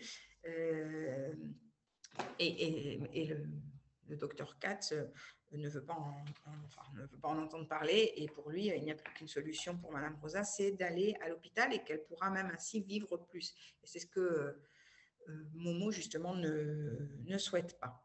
Donc, le Maout, ce jeune garçon qui, lui, est en rapport avec le thème de la drogue, donc qui apparaît aussi à plusieurs reprises, mais particulièrement dans l'épisode où il administre à Madame Rosa une piqûre d'héroïne, et il se trompe. Hein, donc, c'est à la page 89 dans le chapitre 10, qui est le chapitre où il est question principalement du thème de la drogue. Il est venu faire la piqûre à Madame Rosa, mais ça a failli mal tourner parce qu'il s'était trompé d'ampoule. Il avait foutu dans le cul à Madame Rosa la ration d'héroïne qu'il se réservait pour le jour où il aurait fini sa désintoxication. Donc, ce personnage qui est en relation avec ce thème et que nous retrouvons à d'autres occasions, bien entendu. Alors, ensuite, il y a un grand nombre d'enfants, hein, parce que c'est vrai qu'il y a comme des collectifs aussi hein, dans ce roman. Alors, un de ceux dont il est question, c'est le petit Moïse. En particulier parce que lorsque le père de Momo fait son apparition et qu'il y a cette conversation, hein, ce chapitre 22 qu'il faut lire à haute voix avec les élèves, hein, absolument, ce chapitre où il y a l'apparition du père de Momo qui sonne à la porte un jour, et cette conversation avec Madame Rosa où elle se joue de lui, où elle lui dit que voilà, finalement elle s'est trompée, hein, elle en a élevé un comme juif et c'était l'arabe, et l'autre comme arabe c'était le juif. Donc elle se joue de lui. Donc il y a ce petit Moïse, il y a aussi d'autres personnages, d'autres enfants. Alors il y a le petit noir Banania qui est tout sourire, lui c'est ce qui le caractérise, c'est son sourire. Et j'ai mis ici un lien pour aller, vous puissiez, mais vous avez peut-être déjà vu ces affiches pour la poudre chocolatée de Banania, justement, avec un noir. C'est un site Histoire Image, qui permet de réaliser des lectures d'images intéressantes avec les élèves. Donc, ça m'a semblé intéressant, et je pense que peut-être je le ferai avec les élèves pour ce personnage de Banania que Romain Gary a choisi d'introduire dans son roman, et ce n'est pas anodin. Hein. D'autres personnages, ce monsieur, hein, Louis Charmette, qui est français, et alors lui, excusez-moi, je cherche le chapitre dans lequel il apparaît. Il apparaît aussi un moment clé, et voilà, il est dans le chapitre, excusez-moi, dans le chapitre 18, hein, retraité de la SNCF, cadre administratif, qui vient rendre visite à Madame Rosa, page 146. J'ai appris que vous étiez souffrante après 20 ans passés dans le même immeuble, et j'ai voulu profiter de l'occasion. Ce monsieur Charmette était très important et grave dans la façon dont il était assis tout droit et immobile, et Madame Rosa avait peur. Et donc, il avait un visage ombragé autour des yeux qui sont les premiers à se creuser, et ils vivent seuls dans leur arrondissement avec une expression de pourquoi, de quel droit, qu'est-ce qui m'arrive. Donc, c'est le chapitre qui concerne ce personnage.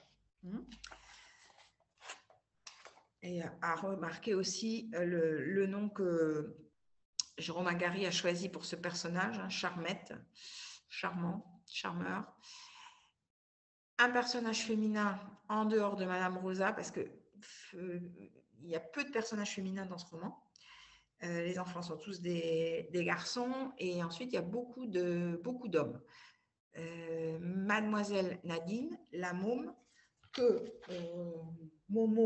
dont Momo fait la rencontre par hasard, hein, et qui va la conduire dans ce cinéma où elle travaille en réalisant elle double hein, les films, et il y a tout ce passage intéressant sur le cinéma et la façon dont les films sont doublés, les arrêts sur les images et on retourne en arrière. Et ça, c'est un moment qui est important et qui est en relation avec ce personnage, aussi parce que ce personnage, à la fin, va recueillir Momo. Hein. Donc, elle est importante. Et il y a 2 chapitres qui sont consacrés, qui lui sont consacrés. Le chapitre 11, dans lequel elle apparaît, c'est la première fois, la rencontre avec Nadine, dans le chapitre 11. Et dans le chapitre 13, Mademoiselle Nadine, hein, il était 5 heures, je commençais à rentrer chez moi lorsque j'ai vu une blonde qui arrêtait sa mini sur le trottoir sous l'interdiction de stationner. Je l'ai reconnue tout de suite car je me suis rancunier comme une teigne. Donc, ce personnage qui va jouer un rôle important et qui est à la fois différent par son milieu, hein, et la façon dont elle évolue. Elle n'a rien à voir avec les gens que connaît Momo. Hein, c'est un autre monde, c'est un autre quartier, c'est un autre monde, c'est une autre histoire. Et puis, de façon momentanée et très concentrée, mais dans ce chapitre 22, l'apparition donc du père de Momo, Yadir Youssef, et dans ce même chapitre, la référence à sa mère, Aïcha, simplement à ce moment-là, il faut quand même les nommer. Et nous avons aussi Arthur, le parapluie, que Momo habille comme s'il s'agissait d'un personnage, d'un petit garçon. Mais c'est à la fois un personnage, un ami, d'ailleurs il le dit. Mon copain Arthur, il y a un chapitre aussi, c'est le chapitre 5, je crois. Non, 5, non. 6 non plus. Alors, excusez-moi, il y a donc le 9, le chapitre 9, Arthur le parapluie. Le plus grand ami que j'avais à l'époque était un parapluie nommé Arthur, que j'ai habillé des pieds à la tête. Je lui avais fait une tête avec un chiffon vert que j'ai roulé en boule autour du manche et un visage sympa avec un sourire et des yeux ronds, avec le rouge à lèvres de Madame Rosa. Bon, donc ce personnage d'Arthur, ce parapluie qui apparaît peu, et il réapparaît à la fin. Et lorsque Nadine lui demande, parce qu'il l'a, mais il a perdu sa tête, je crois, et Nadine lui dit, ah, ben, c'est ton copain. Et il lui dit, non, mais ça ne va pas, c'est un parapluie, ce n'est pas un copain. Alors qu'au début, il avait bien dit que c'était son plus grand ami. Donc, il y a cette évolution qui montre aussi l'évolution de Momo. Hein, et il est quand même capable de se rendre compte aussi que même s'il a fabriqué ce copain, ce n'est pas véritablement un copain. Bon, tous ces personnages sont donc présents tout au long du roman. Il y a beaucoup de détails qui les concernent et qui vont nous permettre d'évoquer les thèmes que nous allons voir ensuite et qui permettent d'évoquer la question de l'amitié, hein, et de l'amitié intergénérationnelle.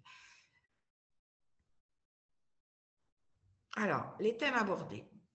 Nous avons des thèmes qui sont, un grand nombre de thèmes qui sont abordés et qui peuvent être mis en miroir. De la même façon que nous avons la question du racisme et des clichés, hein, qui est bien présent dans le texte, nous avons également, hein, pendant la tolérance, l'empathie, la solidarité, qui sont des thèmes qui apparaissent dans tout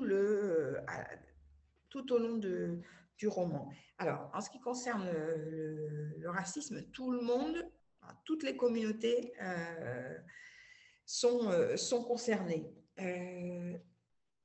À la page 86, quand ils ont 4 ou 5 ans, les Noirs sont très bien tolérés. Page 27.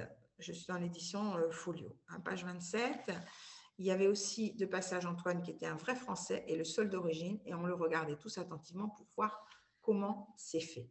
et question de lui un petit peu plus loin aussi. Page 52-53. Elle disait aussi que pour elle, Madame Rosa, ça ne comptait pas, tout le monde était égaux quand on est dans la merde, et si les Juifs et les Arabes se cassent la gueule, c'est parce qu'il ne faut pas croire que les Juifs et les Arabes sont différents. Page 138. La question avec Monsieur Amil également. Et ainsi, hein, tout au long du texte, eh bien, nous avons des références et ce thème qui est abordé. Page 196, Madame, je suis persécutée sans être juif, vous n'avez pas le monopole. C'est fini, le monopole juif, Madame. Etc., etc. Donc, c'est important que les élèves constituent une banque, si vous voulez, de citations concernant chacun des thèmes au fur et à mesure de leur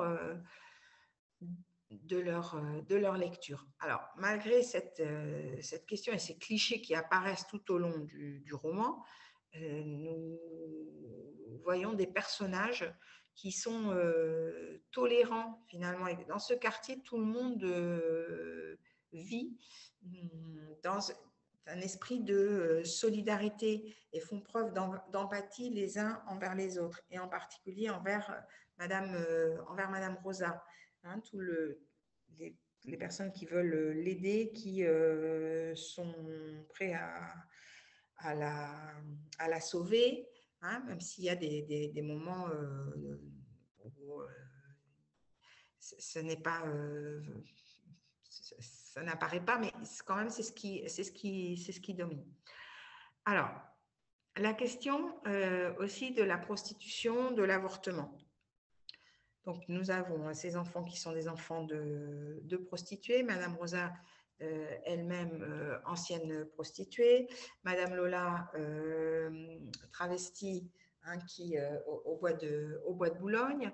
Et la question de l'avortement. Et ça, c'est aussi une question que l'on peut traiter dans le contexte de l'époque. Hein. Nous sommes fin des années 60, début des années 70, avec la question, le débat autour de la question de l'avortement et la loi Veil. Donc, je vous ai mis aussi un lien vers un site qui aborde cette question et où il y a des affiches, par exemple, hein, montrant le combat pour la contraception et pour l'avortement. Donc ça, c'est une question c'est un sujet qui peut être traité de cette façon et qui est traité tout au long de l'œuvre. La question de la prostitution est bien présente, hein, au chapitre 2 et à la page 19, hein, page 18-19, et puis ensuite, donc, avec l'apparition de ce personnage de proxénète un petit peu plus tard, il est question aussi du quartier de Pigalle. Hein, donc, il y a cette question de la prostitution qui apparaît comme étant un des thèmes centraux. La question de la drogue, avec le chapitre 10, principalement, mais pas seulement, le chapitre 10. Et alors, cette question de la drogue, elle est aussi en rapport, alors ça, là également, si les élèves font une recherche, il y a beaucoup d'articles qui soulignent ce problème qui existe dans ce quartier. Et il y a d'ailleurs sur Internet, il y a un petit reportage il est assez long sur Belleville, mais qui n'est pas forcément intéressant d'exploiter avec les élèves, mais où il y a des habitants il y a un coutelier, hein, en particulier, qui est en train de travailler et que l'on interroge et qui parle de ce problème de la drogue dans ce quartier. Donc, et puis bon, voilà, alors la question religieuse, hein, la question religieuse et culturelle. Ça qui donc est également présente tout au long du livre, mais avec le dépassement des clivages religieux. On va au-delà de chacune des religions et de ce que peut représenter chacune des religions. Mais ça, c'est quelque chose aussi qu'il est important de voir avec les élèves. Juste un petit détail à la fin, parce que ce n'est pas ce qui est le plus marquant, mais lorsque Madame Rosa, à la fin, elle se trouve bien malade et qu'elle ne peut plus bouger, elle reste chez elle.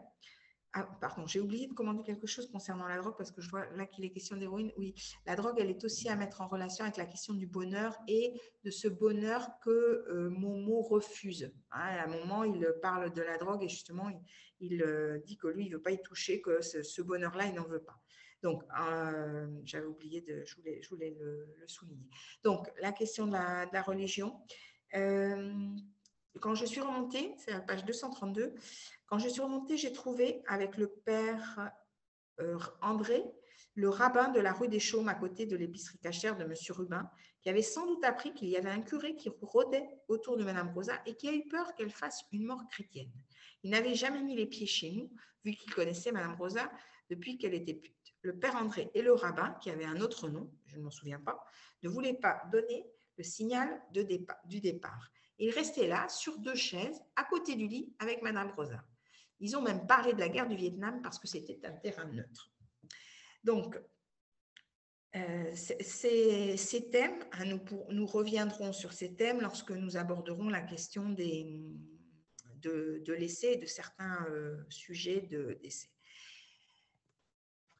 Évidemment, et j'en ai parlé précédemment, la question de la misère et de ces misérables dans le Paris, le quartier de Belleville de la fin des années 60, faisant écho aux misérables de Victor Hugo.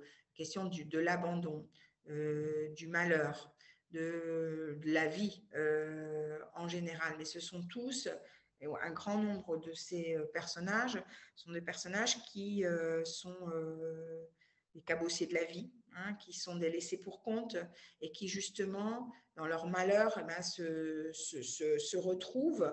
Et c'est ce qui va créer aussi cette solidarité, cette empathie entre eux, parce que même s'ils sont tous très différents les uns des autres, même s'ils appartiennent à des communautés, à des religions, des cultures différentes, ce qui les fait se ressembler, eh bien, c'est cette misère dans laquelle ils vivent. Donc, cette question-là, elle est aussi au cœur du texte. Donc, on a à la page 225, où il est question de la vie. Il dit, la vie, ce n'est pas un truc pour tout le monde. Le thème de la peur. Alors, la peur de l'abandon, la peur de la dénonciation, différentes peurs. Chaque personnage a peur de quelque chose, en particulier Momo et Madame Rosa. Et finalement, la peur qui les unit, c'est celle de se retrouver l'un sans l'autre aussi, l'un et l'autre, parce qu'ils tiennent l'un à l'autre, même s'ils ne se le disent pas. Mais si Madame Rosa ment sur l'âge de Momo, c'est parce qu'elle a peur de le perdre. Et Momo aussi a peur de perdre Madame Rosa. Il revient en courant la voir. Il a des remords de l'avoir quittée. Et ils tiennent l'un à l'autre d'une façon très, très forte. La peur de Madame Rosa, donc, qui est liée à cette question de la déportation et de l'arrestation et du trop juif, ça c'est le chapitre 6. Le chapitre 6 avec l'épisode du jeu de la sonnette de la part des enfants qui s'amusent à lui faire peur parce qu'ils se sont rendus compte que lorsqu'ils sonnent à la porte, eh bien, elle est prise de panique et eux, ça les fait rire. On est aussi un petit peu toujours, je parlais de la situation du comique et du tragique à la fois. Il y a des scènes qui sont à la fois comiques et tragiques. La question de la vieillesse, qui apparaît également dans le roman. Alors, la vieillesse, l'hôpital, la mort, l'euthanasie, tout ça lié au personnage de Madame Rosa. Page 102 et puis ensuite page 177, 178, nous avons des références à ces thèmes. Page 102, sur l'euthanasie, elle disait qu'en France, on était contre la mort douce et qu'on vous forçait à vivre tant que vous étiez encore capable d'en baver. La question de l'euthanasie qui se posait déjà et que Romain Gary osait poser dans son roman. Les vieux, page 177, il est question de page 177, 178. Un vieux ou une vieille dans un grand et beau pays comme la France, ça fait de la peine à voir et les gens ont déjà assez de soucis comme ça. Les vieux et les vieilles ne servent plus à rien et ne sont plus d'utilité publique. Alors, on les laisse vivre. En Afrique, et là, il parle des tribus et justement de toute la solidarité qu'il peut y avoir et la place des vieux dans ces tribus africaines, alors qu'en France, un pays civilisé, les vieux sont délaissés pour compte. Donc, tous ces thèmes qui sont traités dans le roman, il faut que les élèves puissent associer ces thèmes à des situations, à des épisodes et également à des citations.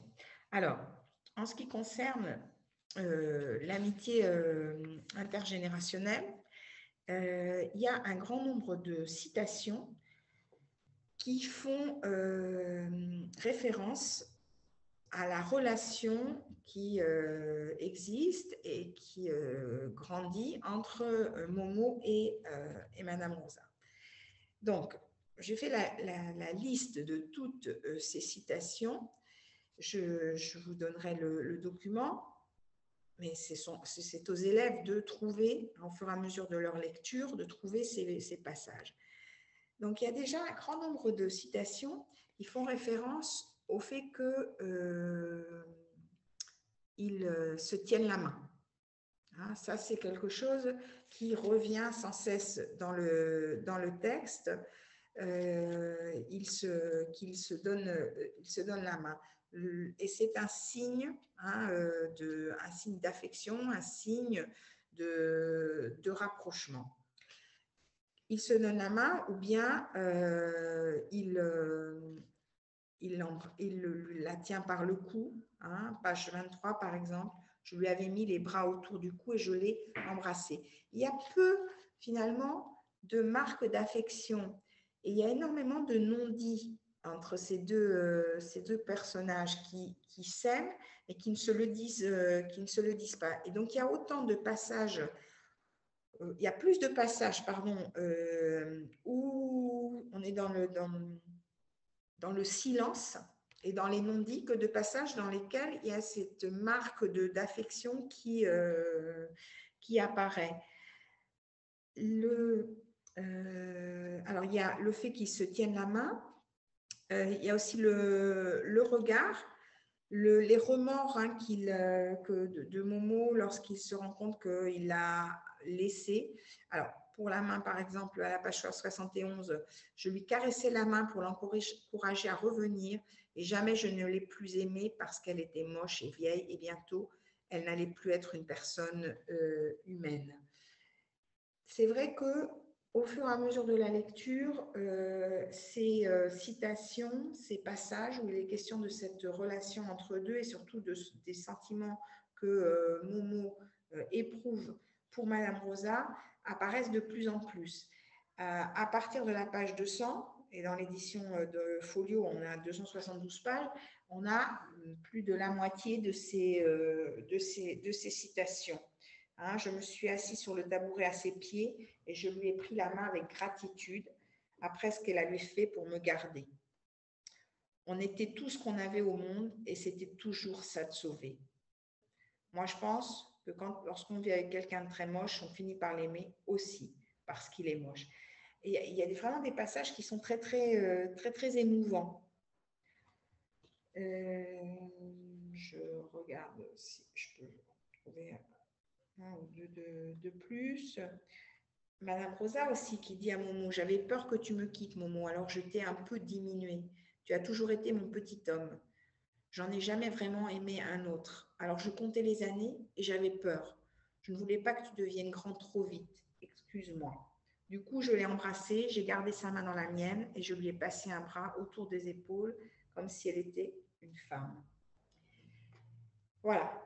Alors, il y en a vraiment, comme je vous disais, un grand nombre qu'il est important que les élèves puissent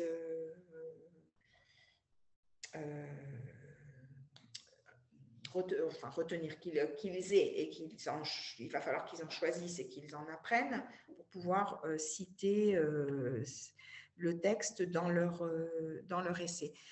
Donc, il reste la question de l'écriture. Alors, de l'écriture et du style. Et je n'ai pas encore terminé la lecture. Hein. C'est après que je terminerai la lecture des chapitres 29 à 31 avec les élèves à voix haute. Mais la question de l'écriture, qui tourne autour de la question du lexique, de ce vocabulaire familier, voire argotique, qu'il va falloir expliquer aux élèves pour un grand nombre de termes. Là, ce serait bien qu'il y ait comme un petit glossaire de ce vocabulaire familier qui est présent tout au long du texte. La tonalité également du texte, et c'est là que je vous disais que la fiche sur le comique dans l'édition classico-lycée est intéressante. Cette fiche où il est question à la fois du mélange de comiques, de types de comiques. On est à la fois dans la farce par certains aspects, dans l'exagération, en particulier ici dans ce qu'ils appellent le défoulement scatologique, mais aussi l'humour noir et même l'autodérision, l'humour juif. Et puis, cette alternance tragique, comique, que nous trouvons tout au long du texte. Alors, c'est évidemment parce que c'est un enfant qui parle, mais en particulier, il y a certains passages, page 214, 215 par exemple, cette question de l'autodérision qui est bien présente. Donc, c'est un texte qui fait sourire et qui fait rire même parfois, mais parfois on a presque envie de pleurer également. Et c'est aussi un texte, alors j'ai mis ici confusion, parce qu'il y a toutes ces questions, le fait que ce soit un enfant et qu'il déjà invente, c'est invention et confusion en même temps, parce qu'il invente il n'invente pas de mots, mais il choisit des mots pour dire quelque chose et c'est son mot à lui pour dire cette réalité, comme se défendre par exemple. Il y a la confusion aussi par exemple entre amnésie et euthanasie. C'est un enfant, il a entendu des mots qu'il ne comprend pas et il les reprend en confondant le sens de ces mots. Puis la question aussi un petit peu de la théâtralité de ce texte. Alors ce n'est pas pour rien si ce texte a été adapté également au théâtre. Il a fait l'objet de plusieurs adaptations. Et c'est aussi un exercice qu'on peut demander aux élèves de réaliser, donc de mettre en scène certains passages. Ça c'est quelque chose qui est parfois un petit peu difficile à réaliser, surtout un texte comme celui-ci. Mais bon, c'est quelque chose que l'on peut envisager pour donner une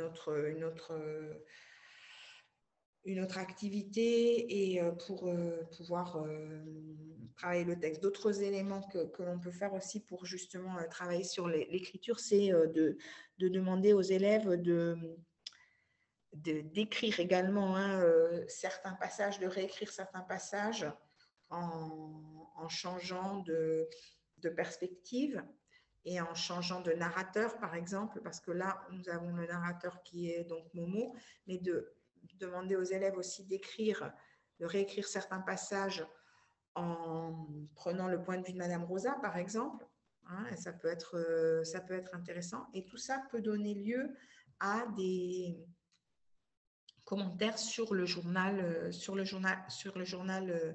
dialogué.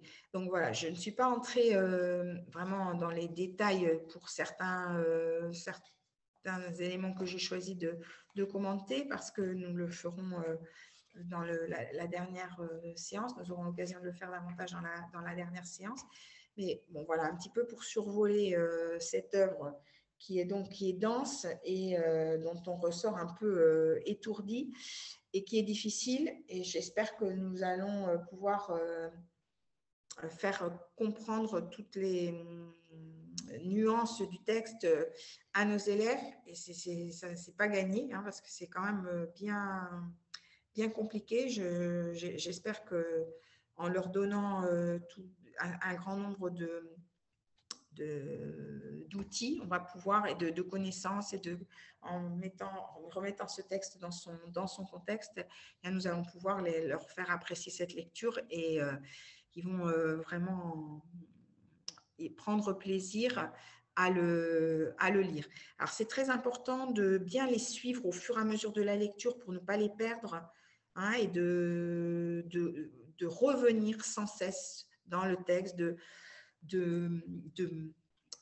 manipuler le texte. Et vraiment, à la fin de l'étude du roman, d'être capable d'aller d'un passage à un autre rapidement et de retrouver tous les éléments, de retrouver les personnages et d'être capable de circuler. Et ça, on peut le faire sous forme de jeu.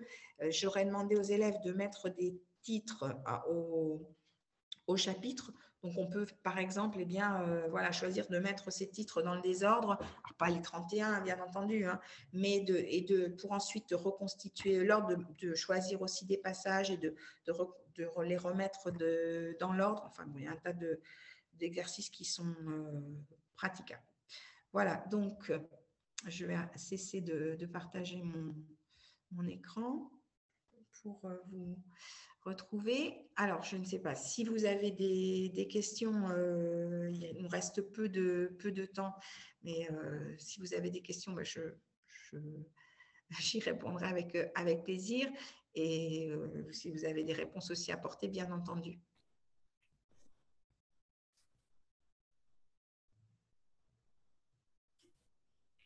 C'est un petit peu bizarre je n'ai que Sébastien que je vois là. Je vois Désolé Laurence, il faudra te contenter de mon image.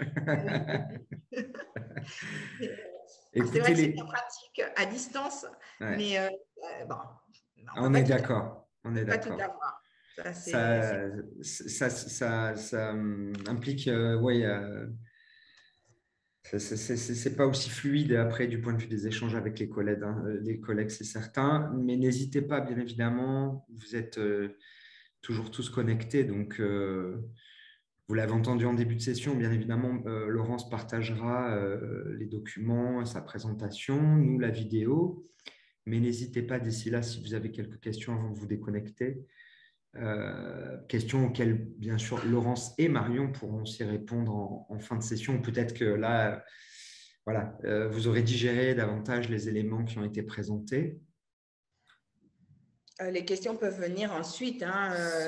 Il y a encore deux séances et la troisième en particulier où peut-être que l'échange justement pourra être plus fructueux et on peut évidemment envisager d'autres perspectives et avoir d'autres questions. C'est vrai que c'est un texte que nous n'avons pas forcément encore commencé. Moi, personnellement, je ne l'ai pas commencé. Donc, voilà. C'est possible aussi de ne pas avoir de questions. En tout cas, tu as déjà un beau merci. Oui, voilà. Merci. 2 beaux merci. Merci. J'ajoute le mien, donc ça fait déjà 3. Et peut-être remercier les collègues parce qu'on sait que ça représente aussi ces efforts de formation, toujours en fin de journée. On est bien conscient de ces temps de ces temps, mais qui sont importants. Et comme l'a dit le collègue du département, Vincent Lorca, en début de session, voilà, on commence à aborder ces nouvelles œuvres bien en amont, ce qui est quand même assez nouveau, je pense.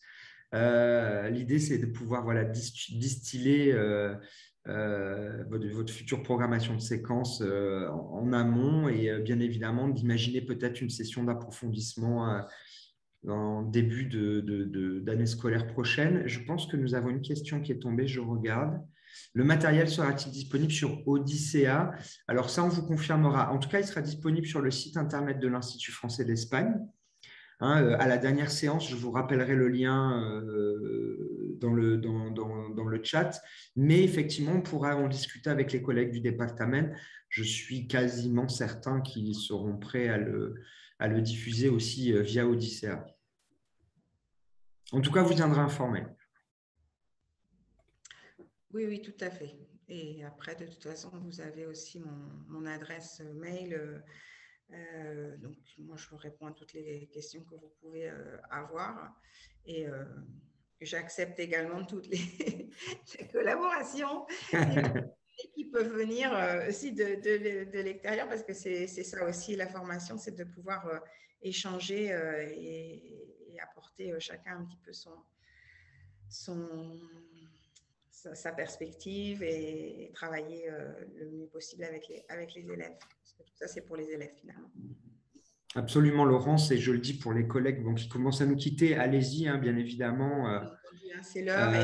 Allez-y, vous pouvez partir, mais on peut rester avec vous encore quelques minutes. En tout cas, Laurence, moi, je peux le faire si tu dois quitter. Simplement vous dire qu'au niveau de la coopération éducative, on réfléchit toujours, parce que je pense que je l'ai déjà annoncé à certains d'entre vous peut-être, mais comment faire naître une forme de plateforme collaborative pour le réseau des enseignants Bachibac d'Espagne, cette fois. On sort des frontières catalanes, puisqu'on a des collègues, alors contrairement à vous, pensez-y toujours, vous avez cette chance d'être en réseau de 78 sections, et des fois, c'est déjà pas simple, mais on a des collègues, je pense à l'Estrémadure ou d'autres zones où parfois, il n'y a qu'une seule section Bachibac et les collègues vraiment sont isolés. Et donc, notre idée, ce serait de voir comment élaborer un jour une plateforme collaborative virtuelle qui vous permettrait d'échanger des bonnes pratiques, des ressources, etc., au niveau du réseau Bachibac de l'ensemble du territoire. Il me semble qu'on a eu une question, alors on revient à l'œuvre. Est-ce que Maria Dolores demande si on peut faire un petit commentaire sur la fin de l'histoire? De l'histoire. Oui, je pense que tu fais référence juste au dernier chapitre, et moi j'ai mis justement les chapitres 29 à 31, qui sont les chapitres où voilà, c'est la fin c'est la fin de Madame Rosa, et cette volonté de Momo de la garder vivante le plus longtemps possible alors qu'elle est déjà morte, et de la maquiller, de la parfumer pour continuer à la voir pour lui, simplement, parce que là, elle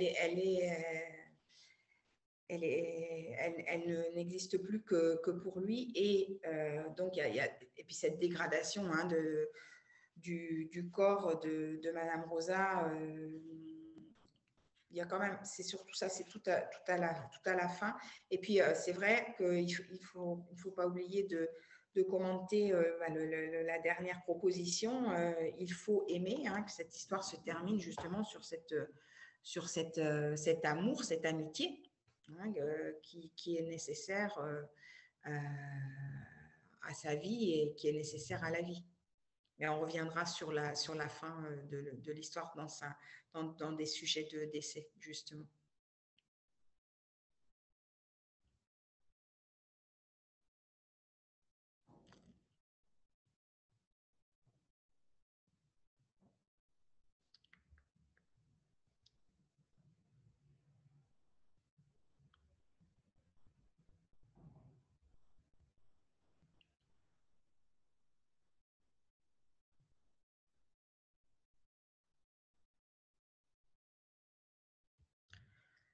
Sébastien, ton micro est coupé. Ouais. Forcément, ça devait arriver. Écoutez, non, je vous disais simplement qu'il n'y avait plus d'autres questions dans le chat et je voulais vous remercier d'avoir été présent. Vous rappeler qu'en tant que groupe 2, vous aurez votre prochaine session de mémoire le 18 novembre avec Marion sur Monsieur Ibrahim et les fleurs du Coran. D'ici là, je vous souhaite du bon repos, portez-vous bien, effectivement de bien digérer toute l'information d'aujourd'hui. Et bien évidemment, nous restons en contact. Merci Laurence, beaucoup. Oui, merci à tous. Merci vraiment. J'aurais souhaité vous voir, mais j'ai été ravie de partager tout ce travail avec vous. Merci beaucoup. Au revoir. Merci.